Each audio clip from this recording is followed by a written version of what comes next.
नमस्कार, स्वागत है आपका। मैं हूं आपके साथ रोहित पुनेठा। देश में बढ़ते कोरोना मामलों के बीच एक बड़ी खबर इस वक्त की आ रही है कि सीबीएसई की परीक्षाओं को स्थगित कर दिया गया है। 10वीं की परीक्षाओं को, बोर्ड परीक्षाओं को रद्द किया गया है, जबकि 12वीं की परीक्षाओं को स्थगित कर दिया गया है। इस वक्त की बड़ी खबर आपको बता रहे हैं। इस बात को लेकर तमाम चर्चाएं हो रही थी, सवाल उठ रहे थे कि इस तरह से कोरोना तेजी से बढ़ रहा है, क्या ऐसे में परीक्षाएं कराना ठीक होगा? क्या ऐसे में अगर परीक्षाएं कराएंगे तो संक्रमण की दर और नहीं बढ़ेगी? क्या छात्र स्टूडेंट्स इस संक्रमण की चपेट में नहीं आएंगे? इस बात को लेकर एक लंबी बहस चल रही थी और विपक्षी दल इस बात की लगातार मांग भी कर रहे थे कि फिलहाल जिस तरह के हालात कोविड के देश में बने हुए हैं, कोरोना के केसेस तेजी से बढ़ रहे हैं, नए स्ट्रेन सामने आ रहे हैं, लाखों केसेस रोज सामने आ रहे हैं, ऐसे में सीबीएसई की परीक्षाओं को स्थगित कर देना चाहिए। इस पर बड़ा फैसला लिया गया है।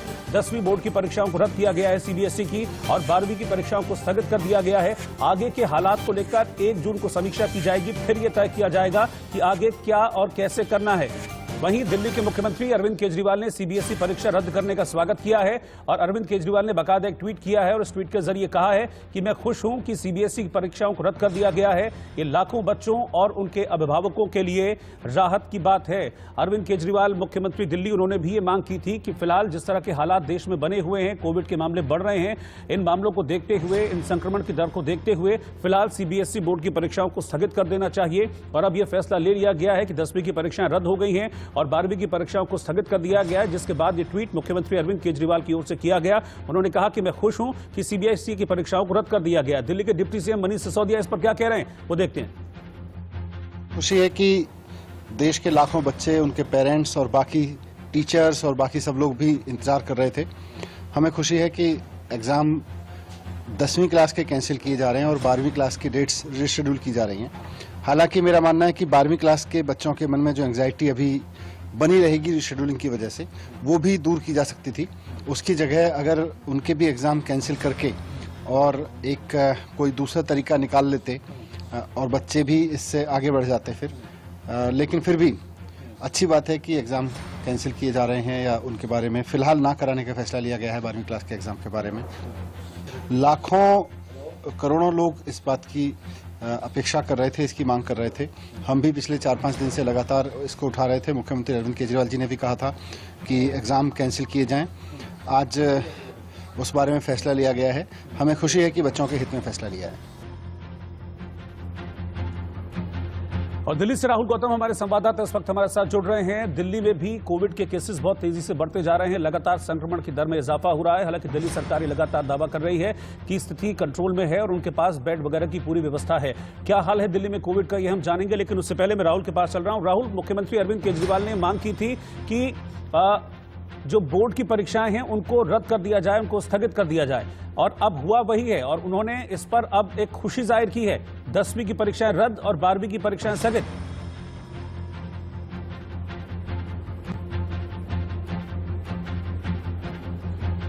मैं राहुल के पास चलूंगा, लेकिन इस बीच आपको बता दें कि कोरोना के संक्रमण की रफ्तार लगातार बढ़ती जा रही है। अगर पिछले 24 घंटों की हम बात करें तो पिछले 24 घंटों में 1,85,000 नए कोरोना केस देश भर में सामने आए हैं। राहुल गौतम हमारे साथ जुड़ गए हैं। राहुल, छात्रों के लिए राहत भरी खबर, क्योंकि पेरेंट्स इस बात को लेकर बहुत ज्यादा आशंकित थे कि इन हालातों में, कोविड के बढ़ते केसेस के हालात में, कैसे उनके बच्चे सुरक्षित रहते हुए परीक्षा दे पाएंगे, और पूरा विपक्ष भी ये मांग कर रहा था। लेकिन इस बीच एक राहत की खबर है कि फिलहाल परीक्षाओं को रद्द स्थगित कर दिया गया है। बिल्कुल सही कहा आपने। ये बहुत दिनों से डिमांड की जा रही थी कि जो एग्जामिनेशंस है उनको पोस्टपोन किया जाए या फिर ऑनलाइन मेथड्स के थ्रू इसको कंडक्ट कराया जाए। आज सुबह जब हमने बात की दिल्ली के जो एजुकेशन मिनिस्टर है मनीष सिसोदिया, उन्होंने भी साफ तौर पे कहा कि जो केंद्र सरकार को ये इस बात का ध्यान रखना चाहिए कि जब बच्चों ने पूरे साल पढ़ाई ऑनलाइन की है तो जो उनको एग्जामिनेशन है उसके लिए उनको फिजिकली क्यों बुलाया जा रहा है। और जाहिर है ये बहुत बड़ी राहत की खबर है, ना सिर्फ पेरेंट्स के लिए बल्कि बच्चों के लिए भी, जिनको अब जो सेंटर्स वहां नहीं जाना पड़ेगा और ऑनलाइन के ऑप्शन को एक्सप्लोर किया जाएगा, क्योंकि फिलहाल तो स्थगित कर दिए गए हैं। लेकिन जो बताया जा रहा है सरकार की तरफ से कि ऑनलाइन एग्जामिनेशन का जो ऑप्शन है उसको एक्सप्लोर किया जाएगा, ताकि जो बच्चों के बीच में जो ह्यूमन टू ह्यूमन कांटेक्ट है उसे कम से कम रखा जा सके। राहुल, लेकिन इस बीच चिंता का विषय लगातार ये बना हुआ है कि केसेस में इजाफा हो रहा है और दिल्ली में भी रिकॉर्ड इजाफा देखा गया है मामलों में। क्या दिल्ली तैयार है? क्योंकि इस बार संक्रमण की दर पिछले बार के मुकाबले से ज्यादा है, पिछले बार के मुकाबले ज्यादा केसेस सामने आ रहे हैं, तो ऐसे में हेल्थ इंफ्रा को बहुत मजबूत रखना होगा। बिल्कुल सही कहा, क्योंकि पिछली बार जब कोविड का जो सर्ज देखा गया था दिल्ली के अंदर अक्टूबर नवंबर के आसपास, उस समय पर जो दिल्ली का पूरा हेल्थ सिस्टम है वो पूरी तरीके से चरमरा गया था। इस वक्त जो स्थिति है मैं आपको बता देता हूं। आज सुबह एक बयान जारी करके बताया गया दिल्ली सरकार की तरफ से कि दिल्ली के अंदर 13,000 कोविड बेड उपलब्ध हैं।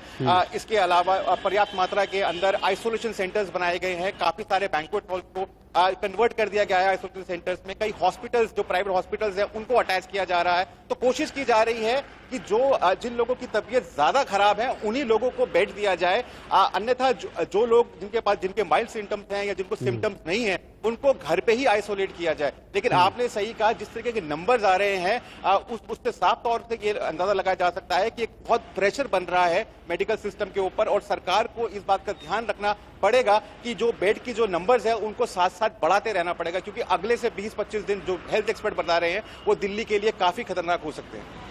बहुत बहुत शुक्रिया आपका राहुल इस पूरी जानकारी के लिए। लेकिन इस बीच एक बड़ी खबर आ रही है उत्तर प्रदेश से, और उत्तर प्रदेश से बड़ी खबर यह है कि उत्तर प्रदेश के मुख्यमंत्री योगी आदित्यनाथ कोरोना पॉजिटिव हुए हैं और उन्होंने खुद को घर पर क्वारंटीन कर लिया है। खुद ट्वीट करके योगी आदित्यनाथ ने अपने कोरोना पॉजिटिव होने की जानकारी दी है।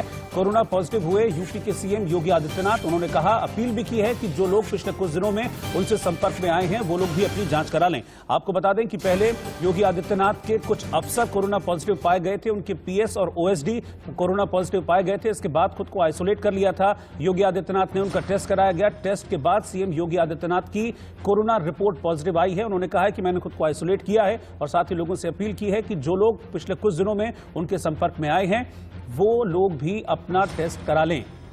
लगातार केसेस बढ़ रहे हैं। देश की बात करें, उत्तर प्रदेश की बात करें, मामलों में लगातार तेजी आ रही है, और खासतौर पर ईस्टर्न यूपी में अगर हम देखें तो ईस्टर्न यूपी में कोविड के मामले बहुत तेजी से रिपोर्ट किए जा रहे हैं। एक और बड़ी खबर आपको बता रहे हैं, यूपी के पूर्व मुख्यमंत्री अखिलेश यादव भी कोरोना पॉजिटिव पाए गए हैं। अखिलेश यादव ने भी खुद ट्वीट करके जानकारी दी है और कहा कि घर में ही मैं क्वारंटीन खुद को कर रहा हूं। जो लोग मेरे से संपर्क में आए हैं उनसे जांच कराने की अपील अखिलेश यादव ने की है। अखिलेश यादव का भी कोविड टेस्ट पॉजिटिव आया है और उन्होंने अपील की है कि जो लोग उनसे पिछले कुछ दिनों से संपर्क में रहे वो लोग भी तुरंत अपनी जांच करा लें। ट्वीट करके अखिलेश यादव ने इस बात की जानकारी दी है। तो हम दो तस्वीरें इस वक्त आपको दिखा रहे हैं। उत्तर प्रदेश के मौजूदा मुख्यमंत्री योगी आदित्यनाथ और उत्तर प्रदेश के पूर्व मुख्यमंत्री अखिलेश यादव दोनों कोरोना पॉजिटिव पाए गए हैं। दोनों की कोविड रिपोर्ट पॉजिटिव आई है, जिसके बाद दोनों ही नेताओं ने अपील की है कि जो लोग पिछले कुछ दिनों से उनके संपर्क में रहे थे वो लोग भी अपना टेस्ट करा लें। दोनों ने खुद को आइसोलेट किया हुआ है। उत्तर प्रदेश में बढ़ते संक्रमण को लेकर हर एक के मन में कहीं न कहीं सवाल आ रहा है कि आखिरकार उत्तर प्रदेश में कोरोना कब जाएगा और किस प्रकार से व्यवस्थाएं होंगी, हम किस प्रकार से सुरक्षित होंगे। इन सारे सवालों का जवाब देने के लिए इंडिया न्यूज पे आज उत्तर प्रदेश के स्वास्थ्य मंत्री जय प्रताप सिंह मौजूद हैं। सर, एक बड़ी महामारी देखी जा रही है उत्तर प्रदेश में, व्यवस्थाएं किस प्रकार हैं, चूंकि हालात बहुत चिंताजनक हैं और इसको लेके ही आपके ही सरकार के मंत्री ब्रजेश पाठक ने सवाल खड़े किए हैं स्वास्थ्य विभाग पे। हालात तो चिंताजनक है, न सिर्फ उत्तर प्रदेश में है मगर पूरे देश में हो गया है। और जिस तरह से ये दूसरा लहर जो तेजी से संक्रमित कर रहा है सभी लोग को, तो इसकी चिंता हम सभी लोग को है। सरकार में बैठे हुए चाहे हम मंत्री किसी भी पद पर हों, हम सबको इसकी चिंता है। और उसी के अनुरूप हम पूरी तेजी के साथ आदरणीय मुख्यमंत्री योगी आदित्यनाथ के मार्गदर्शन में, उनके निर्देशों पर हम बेड्स की व्यवस्था, उसके साथ जितने भी संसाधन है तेजी से हम उसको भी बढ़ाते जा रहे हैं। व्यवस्थाओं पे जोर देंगे, लेकिन यदि लॉकडाउन जैसी जो शब्द हैं उस पर सरकार परहेज करना चाहेगी, क्या कारण है? लॉकडाउन क्यों नहीं? या चुनाव का मुद्दा माना जा रहा है, विपक्ष हमलावर है आपके ऊपर, या कोई और मुख्य वजह है? नहीं, देखिए, अगर लॉकडाउन के विषय है तो पिछले बार भी लॉकडाउन प्रधानमंत्री ने ही किया था। ये केंद्र सरकार के द्वारा प्रधानमंत्री के सभी राज्यों के मुख्यमंत्री के साथ बात करने के बाद लॉकडाउन का उन्होंने घोषणा किया था और 14 बार वो वीसी कर भी चुके हैं इस बार पर, सबसे सुझाव लेते हुए भी। आज भी अगर उत्तर प्रदेश में अलग से अगर लॉकडाउन करना पड़ेगा तो मंत्रिमंडल के साथ, टीम 11 के साथ बैठ के मुख्यमंत्री इस पर निर्णय ले सकते हैं। तो वो जब भी लेंगे वो अपने निर्णय के अनुसार लेंगे और परिस्थिति को देखते हुए लेंगे। बिल्कुल, बहुत धन्यवाद आपका इंडिया न्यूज से जानकारी साझा करने के लिए। उत्तर प्रदेश के स्वास्थ्य मंत्री जय प्रताप सिंह, जिनको आपने सुना और बड़ी बेबाकी से इन चीजों को उन्होंने उल्लेख किया है कि यदि उत्तर प्रदेश में कोई हालात बनते भी हैं लॉकडाउन को लेके तो उसके साथ टीम 11 के साथ बैठक होगी, मंत्रिमंडल के साथ बैठक होगी और जो हाई कोर्ट ने सुझाव दिया उस पर भी आज विचार विमर्श किया जा सकता है मुख्यमंत्री के साथ। वीडियो जर्नलिस्ट संस्कार मिश्रा के साथ अभिषेक सिंह, इंडिया न्यूज, लखनऊ, उत्तर प्रदेश। और इस बीच एक बार फिर से आपको बता दें कि सीबीएसई ने 10वीं की परीक्षाओं को रद्द कर दिया है और 12वीं की परीक्षाएं स्थगित कर दी गई हैं। इस फैसले पर केंद्रीय शिक्षा मंत्री रमेश पोखरियाल निशंक क्या कह रहे हैं वो देखें। जो 15 लाख से भी अधिक स्कूल हैं उनके भी ओर से अपने देश के प्रधानमंत्री का आभार प्रकट करता हूं कि ऐसे विषम परिस्थितियों में उन्होंने हमको मार्गदर्शन दिया। अब ये बच्चे की सुरक्षा भी होगी और निश्चित रूप में उसके भविष्य को भी हम अच्छे से संवार सकेंगे। ये कुल मिलाकर के ये सीबीएसई बोर्ड में जो इन परीक्षाओं में 35,80,000 के आसपास छात्र प्रतिभागी होते और 20 लाख से भी अधिक छात्र इसमें हाई स्कूल में हैं।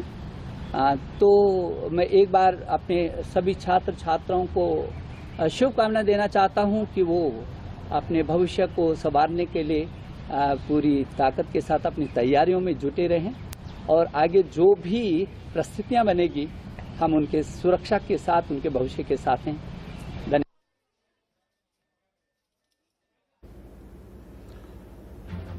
और इस वक्त हमारे साथ दो हेल्थ एक्सपर्ट्स, देश के बड़े डॉक्टर इस वक्त हमारे साथ जुड़े हुए हैं। डॉक्टर अभिनव भनोट, श्वास रोग चिकित्सक, रेडिक्स अस्पताल दिल्ली, और doctor Archana Dhawan Bajaj, public health expert. आप दोनों का बहुत बहुत स्वागत है। डॉक्टर अभिनव भनोट, ये जो फैसला लिया गया है सीबीएसई बोर्ड की परीक्षाओं को स्थगित करने का, ये एक राहत के तौर पर हम इसको देखें, क्योंकि ये माना जा रहा था कि अगर बोर्ड की परीक्षाएं होंगी, लाखों छात्र परीक्षा देने के लिए बैठेंगे, आप कितने भी नियम को फॉलो कर लीजिए, लेकिन एक डर बना हुआ था संक्रमण का। लेकिन अब ये फैसला लिया गया है कि नहीं, फिलहाल नहीं कराएंगे क्योंकि कोविड बढ़ रहा है। ये एक अच्छा फैसला है। बिल्कुल अच्छा फैसला है। इसके मैं दो कारण आपको बताऊंगा। एक तो ये वाला जो कोरोना वायरस का स्ट्रेन है ये बच्चों को भी अटैक कर रहा है जैसे पिछली वेव में नहीं किया था। तो बच्चे भी उतने ही एक्सपोज हैं, बच्चे भी उतने ज्यादा खतरे में हैं। तो अगर एक रूम में छात्रों को इकट्ठा करेंगे तो वही बात हो गई जैसे कहीं पे किसी गैदरिंग्स में या फिर जहाँ पे आप लोगों को इकट्ठा करते हैं उतना ही रिस्क एक क्लासरूम में भी होगा। दूसरी चीज, इन बच्चों के साथ इनके पेरेंट्स भी जाएंगे सेंटर तक छोड़ने, वहां पे पेरेंट्स बाहर गेट के बाहर और भी इकट्ठे होंगे वहां पे, तो वो भी गैदरिंग का एक पॉइंट हो गया जहाँ पे और फैलने का, संक्रमण होने का रिस्क बढ़ जाता है। तो ऑनलाइन या फिर स्थगित करना, उसके बाद ऑनलाइन टेस्ट देना, आई थिंक यही सोल्यूशन है इस वक्त डिजिटल होने का, रादर देन हमें फिजिकली प्रेजेंट होकर एग्जाम देना। तो कुछ सरकार ने अच्छा निर्णय लिया है और मैं चाहूंगा कि आगे भी कुछ ऐसे कदम उठाएं जिसमें ऑनलाइन टेस्ट का उस पर ज्यादा जोर। बिल्कुल जाहिर सी बात है, इस तरह की चीजें चल भी रही हैं। अभी ऑनलाइन क्लासेस हम देख रहे हैं बच्चों की चल रही है, लेकिन एक बड़ा और अच्छा फैसला है। डॉक्टर अर्चना धवन बजाज, मैं आपसे जानना चाहूंगा, अब जिस तरह से मैं पूरे देश भर की बात करूं तो हम देख रहे हैं कि कितना उछाल आया है, संक्रमण की दर भी बढ़ी है और कोरोना की रफ्तार भी बढ़ी है, केसेस अब जल्दी जल्दी दुगने हो रहे हैं। आज की मैं बात करूं पिछले 24 घंटों की तो लगभग 1,85,000 केसेस सामने आए हैं। इतनी तेजी से जो केसेस बढ़ने की वजह क्या जो नए स्ट्रेन हैं वो हैं जिनको ज्यादा कंटेजियस कहा जा रहा है, या फिर जो बड़ी लापरवाही हमने देखी है इस बीच वो भी एक बड़ा कारक है, बड़ा फैक्टर है? मेरे हिसाब से दोनों चीजें कंट्रीब्यूट कर रही हैं। नया स्ट्रेन तो ऑफ कोर्स कर ही रहा है बिकॉज अ न्यू म्यूटेंट जल्दी जल्दी रेप्लिकेट कर रहा है और जल्दी जल्दी इन्फेक्ट कर रहा है एंड इन्फेक्टिविटी रेट बहुत ज्यादा है। इसके अलावा चाहे लॉकडाउन कहीं हो रहा है नहीं हो रहा, रेट्स बढ़ रहे हैं नहीं बढ़ रहे, आप अगर बाहर मार्केट पे निकलेंगे या रोड से बाहर निकलेंगे यू विल जस्ट सी कि लोगों की कहीं संख्या थम ही नहीं रही है। ना लोगों को कोई डर है, ना खौफ है, ना उनको ये वरी है कि अगर हमें कोविड हो जाएगा तो क्या होगा। आई थिंक ये फियर फैक्टर शायद खत्म ही होता जा रहा है, या एज अ नेशन समहाउ हम we have lost respect for the disease. क्या हुआ है मुझे नहीं समझ आ रहा, पर कहीं कुछ रुक ही नहीं रहा है। Everything is just going on as rampant. आज अपेरेंटली नेशनल हॉलीडे है, फिर भी आप सड़कों पे निकलिए तो उतनी ही गाड़ियां हैं, उतनी ही पॉपुलेशन है। कपड़े के मास्क चल रहे हैं, 3 प्लाई मास्क भी नहीं है। बाकी तो जो प्रिकॉशंस है उनका तो they have all probably just gone out of the window. So I think दोनों चीजें एक बहुत लापरवाही, और एक चीज जो मुझे लगता है कि जब हम एक नेशनल लेवल पे देख रहे हैं कि इलेक्शन रैलीज हो रही हैं, कुंभ हो रहा है, मंदिरों में कलेक्शन हो रही है, तो एक नॉर्मल पॉपुलेशन का इंसान सोचता है कि अगर नेता इससे इम्यून है या वो ये कर सकता है तो मैं क्यों नहीं कर सकता। थोड़ा मुझे लगता है कि शायद एक अकाउंटेबिलिटी फैक्टर इस वजह से भी पॉपुलेशन से जाता जा रहा है। Maybe this is something we need to think about. बिल्कुल आपने ठीक कहा। डॉक्टर अभिनव, एक चीज मैं आपसे जानना चाहूंगा, मास्क को लेकर पहले भी जब फर्स्ट वेव थी तब भी बड़ा कंफ्यूजन था और अभी भी एक वही बात है, क्योंकि बीच में हमने देखा था कि जैसा कि अभी मैम ने भी जिक्र किया कि कॉटन के मास्क लोग यूज कर रहे हैं। क्या कॉटन का मास्क यूज करना इनफ है या फिर जो मेडिकेटेड मास्क होते हैं N95 वगैरह उसका इस्तेमाल करना बहुत जरूरी है? क्योंकि अब मैंने कई डॉक्टर से जब बातचीत की तो डॉक्टर्स ये कहते हैं कि अब तो ऐसी सिचुएशन आ गई है कि वो डबल मास्क तक यूज कर रहे हैं। बिल्कुल ठीक कहा आपने। डॉक्टर या हेल्थ केयर वर्कर्स तो प्रोटेक्टेड सर्जिकल मास्क और उसके ऊपर N95 के मास्क तो यूज कर ही रहे हैं, बिकॉज उनका एक्सपोजर का रिस्क कोविड पेशेंट्स के समान बहुत ज्यादा है। तो नॉर्मल पब्लिक या जनरल पब्लिक की हम बात करें, अगर मरीज जिसको कोई भी लोग जिसको अभी तक नहीं हुआ है कोरोना, तो सोशल डिस्टेंसिंग के साथ जो आपका क्लॉथ मास्क है, अगर आप डिस्टेंस मेंटेन करके चल रहे हैं और क्लॉथ मास्क है, तो that is more than sufficient to prevent you from having corona. तो ये हमारे को समझना जरूरी है। मास्क लगाना ये अहमियत का वो सवाल है, ज्यादा दिन कौन सा मास्क लगाएं, क्योंकि जैसा मास्क लगा लिए तो नाक के नीचे है, किसी का मुंह से नीचे है, तो ये सारे जो मास्क बिहेवियर है वही फॉलो नहीं हो रहा। मास्क तो लगाना, कवर करना माउथ तो प्रिवेंशन स्ट्रेटेजी है। आपके पास ट्रीटमेंट है ही नहीं, अगर हम मास्क ही नहीं लगाएंगे तो, और जो मैंने बताया कि नॉन पब्लिक के लिए cloth mask is more than sufficient from preventing कि उनको इन्फेक्शन हो रही है। ठीक है, मैं आप लोगों के पास आऊंगा, लेकिन इस बीच महाराष्ट्र से मेरे पास एक बड़ी खबर आ रही है कि महाराष्ट्र में एक बार फिर से कोरोना विस्फोट हुआ है और पिछले 24 घंटों में महाराष्ट्र में 60,212 नए मामले सामने आए हैं और इन 24 घंटों में 281 लोगों की मौत हो गई है। इस वक्त की बड़ी खबर आपको बता रहे हैं। महाराष्ट्र देश का वो राज्य, देश का वो प्रदेश जहां पर सबसे ज्यादा केसेस डेली रिपोर्ट किए जा रहे हैं और पिछले 24 घंटे में महाराष्ट्र में एक बार फिर सबसे ज्यादा मामले सामने आए हैं। 60,212 मामले 24 घंटे में महाराष्ट्र में सामने आए हैं और 24 घंटे में 281 लोगों की मौत हो गई है। और महाराष्ट्र से एक और बड़ी खबर आ रही है कि चंद्रपुर में एक बेटे की सरकार से अपील है। एक बेटा सरकार से अपील कर रहा है अपने पिता के लिए। वो कह रहा है कि या तो मेरे पिता को एक बेड दे दो, बेड नहीं मिल रहा है, वो कोविड पेशेंट हैं, या फिर उन्हें जहर का इंजेक्शन करा दो। कोरोना का इलाज कराने तेलंगाना गया था ये शख्स, तेलंगाना में कोई बेड नहीं मिला, निराश होकर अपने पिता को ये शख्स चंद्रपुर वापस ले आया है, लेकिन यहां पर भी इसके पिता को बेड नहीं मिल रहा है, हालत खराब है। इसीलिए ये शख्स अपील कर रहा है कि या तो बेड दिलवा दिया जाए उसके पिता को या फिर जहर का इंजेक्शन दे दिया जाए। ये हालत हो गए। अब नाम सागर किशोर नर शेट्टीवार, वरोरा। मेरे पिताजी को कोविड पॉजिटिव हुआ है। मैं कल दोपहर 3 बजे से वरोरा हॉस्पिटल में गया। वरोरा हॉस्पिटल से चंद्रपुर हॉस्पिटल में शिफ्ट किए और चंद्रपुर हॉस्पिटल में बेड वगैरह अवेलेबल नहीं थे, फिर भी पूरे प्राइवेट हॉस्पिटल घूमा, सब किया, लेकिन कुछ नहीं हुआ। यहाँ से फिर रात में 1 बजे तेलंगाना गया, तेलंगाना से 3 बजे पहुँचा। 3 बजे पहुँचने के बाद वहाँ पे भी कुछ नहीं हुआ। वहाँ से वापस आया सवेरे अभी और यहाँ पे आके खड़ा हूँ, लेकिन अभी तक कुछ बेड नहीं हुआ और ये गाड़ी में का ऑक्सीजन भी ख़त्म हो रहा है। अगर नहीं यहाँ पे बेड अवेलेबल कर सकते तो कम से कम इंजेक्शन दे के मार तो भी डालो। अगर नहीं यहाँ पे बेड अवेलेबल कर सकते तो कम से कम इंजेक्शन दे के मार तो भी डालो। तो आपने ये तस्वीरें देखी, एक बेटे की इस करुण पुकार को सुना, कितना परेशानी है कि बेड नहीं मिल पा रहा है। पहले तेलंगाना जाते हैं, तेलंगाना में बेड नहीं मिलता है, वापस चंद्रपुर आते हैं, लेकिन उसके बावजूद भी बेड नहीं मिल रहा है। तो एक बेटे को अपने जिंदगी देने वाले पिता के लिए यह अपील करनी पड़ रही है कि या तो आप इलाज कर दीजिए, बेड दे दीजिए, या फिर एक काम कीजिए कि जहर का इंजेक्शन दे दीजिए, क्योंकि जिस दर्द से वो गुजर रहे हैं उस दर्द से कम उनको मुक्ति मिले। सरकारों को इसका संज्ञान में लेना चाहिए, इस तरह की सिचुएशन, इस तरह के हालात ना आए। लेकिन हालात इस बीच कुछ और भी देखने को मिल रहे हैं और वो हालात ये बता रहे हैं कि किस तरह से महाराष्ट्र से पलायन हो रहा है। लोग रेलवे स्टेशन, बस स्टेशन पर लोगों की भीड़ है, लोगों के मन में डर है कहीं ऐसा ना हो कि पिछली बार की तरह अचानक से लॉकडाउन लग जाए, फिर न खाने को मिले, न रहने को मिले, न कमाने को मिले। देखिए अभिषेक की रिपोर्ट मुंबई से। लंबी लंबी यात्राएं करते हैं, लेकिन कोरोना के कारण यात्रा काफी दुर्लभ हो गई है, काफी कठिन हो गई है और यात्रा करने के लिए कितनी तकलीफें उठानी पड़ रही हैं। हम आपको तस्वीर दिखाए जा रहे हैं मुंबई के कुर्ला टर्मिनस की। कुर्ला टर्मिनस से बहुत दूर दूर गाड़ियां जाती हैं, बिहार जाती है, यूपी जाती है, बंगाल जाती है। और ये आप देख रहे हैं जितने भी लोग यहाँ पर इस वक्त आपको कतारों में दिखाई पड़ रहे हैं, ये सभी के सभी यात्री या तो बिहार जा रहे हैं, या तो पश्चिम बंगाल जा रहे हैं, या फिर उत्तर प्रदेश जा रहे हैं। उन तमाम हिस्सों के लिए लोग अब निकल पड़े हैं। पूरा अपना हर चीज, यानी जो भी कहें मुंबई में रहा करते हैं, हर बुरिया बिस्तर जिसको हम कहते हैं, वो बांध कर निकल पड़े हैं। लोग अपने पूरे फैमिली के साथ, बच्चों के साथ यहाँ से निकल पड़े हैं ताकि वह जल्द से जल्द अपने घर पहुंच सके। यह संकट इसलिए पैदा हुआ है कोरोना की वजह से। लोग जो रोजी रोटी करने के लिए मुंबई जाते हैं दूर दूर से, वह यहाँ पर अब जाना चाहते हैं ताकि घर आराम से पहुंच सके। हालांकि गर्मियों के समय में अमूमन ऐसा होता है कि चूंकि यूपी में, बिहार में शादियां बहुत होती हैं, इसलिए लोग वैसे भी घर अधिक संख्या में जाते हैं, लेकिन कोरोना के कारण यह अधिक संख्या दिखाई पड़ रही। हालांकि पुलिस की मौजूदगी में आपने अब तक साथ देखा नहीं होगा कि इतनी लंबी लंबी यात्रा जो लाइनें लगी हुई, आप देखिए किस तरीके से लंबी लाइन यहाँ पे लगी। जहां भी नजर जाएगी चौतरफा 1-2 किलोमीटर की लंबी लाइनें यहाँ पे लगी हैं। पुलिस भारी संख्या पे यहाँ तैनात की गई है ताकि कोई भी यहाँ पे गड़बड़ी ना हो। जो लोग भी आ रहे हैं उन सभी को लाइन लगवाया जा रहा है।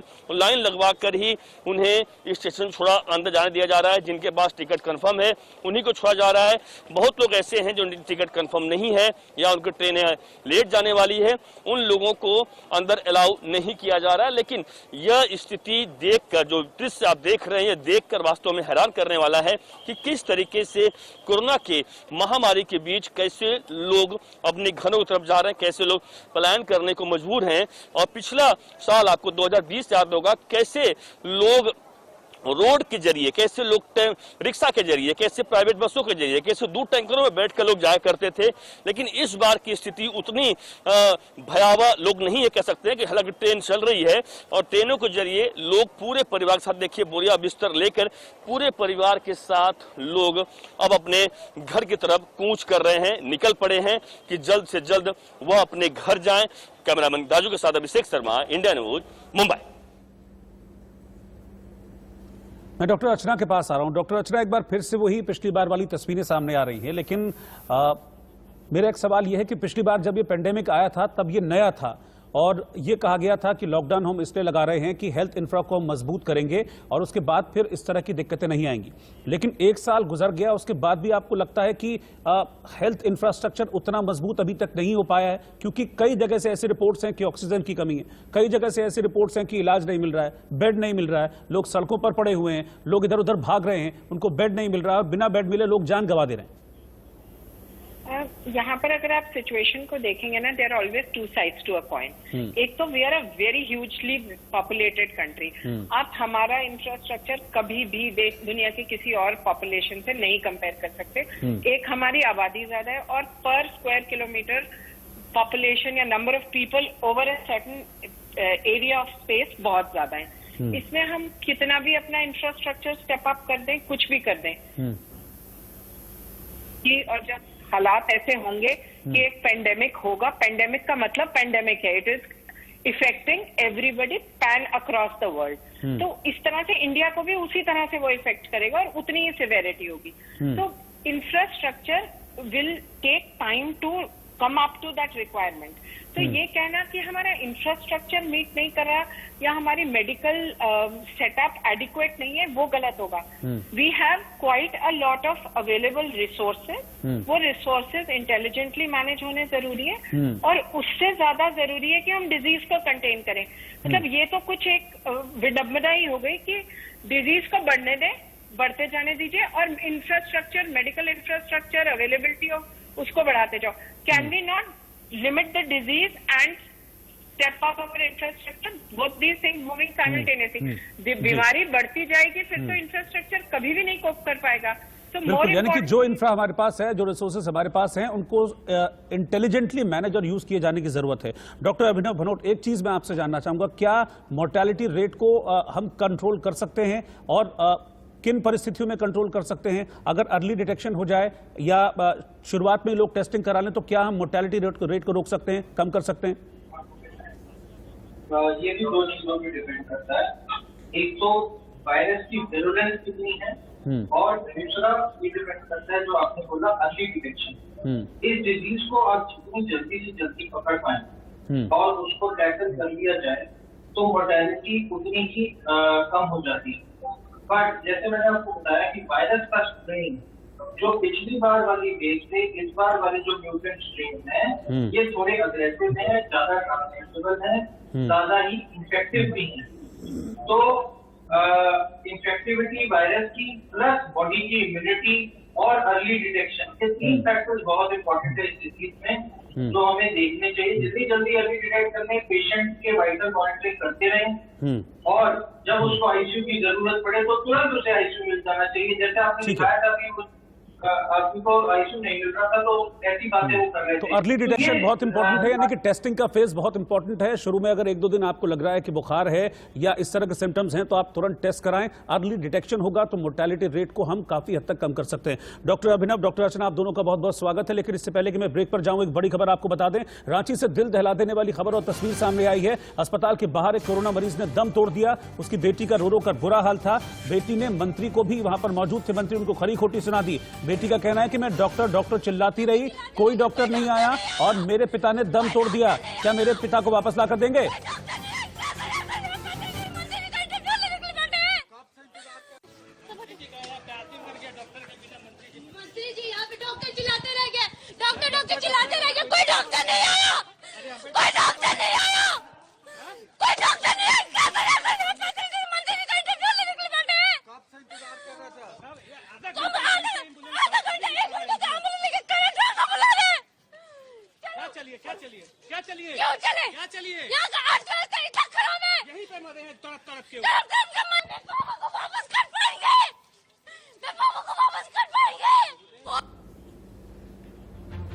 ये तस्वीर शर्मसार भी करती है और ये तस्वीर सवाल भी उठाती है। एक छोटे से ब्रेक के लिए हम यहां पर रुक रहे हैं, लेकिन ब्रेक के उस पार जब वापस लौटेंगे तो हमारे साथ होंगे महाराष्ट्र के स्वास्थ्य मंत्री राजेश टोपे। महाराष्ट्र वो स्टेट जहां सबसे ज्यादा कोविड केसेस सामने आ रहे हैं। कैसे कोविड केसेस को कंट्रोल करेंगे, ब्रेक द चेन क्या है जो आज महाराष्ट्र में शुरू होने जा रहा है, इन सब पर हमने डिटेल में बातचीत कर रहे हैं राजेश टोपे के साथ इस ब्रेक के बाद।